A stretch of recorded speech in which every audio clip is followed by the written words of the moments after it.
సుందరముగా నిలబడిన సౌజన్యులు వీరెవరు? సేనాపతి యేసుతో స్వర్గమున స్వర్ణ వీధిలో వీరెవరు?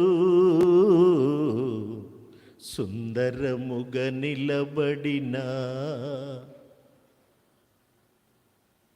ఒక్క తలంతు, రెండు తలంతుల్, ఐదు తలంతుల్ వాడినవారు. వాళ్ళు తలాంతులను వాడుకొని శ్రేష్ఠులుగా మార్చబడినవారు.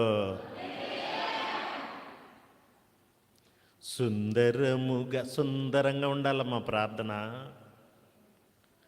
నువ్వు కొట్టుకెళ్తే శ్రేష్టమైన డ్రెస్సు, నువ్వేది కొనుక్కున్న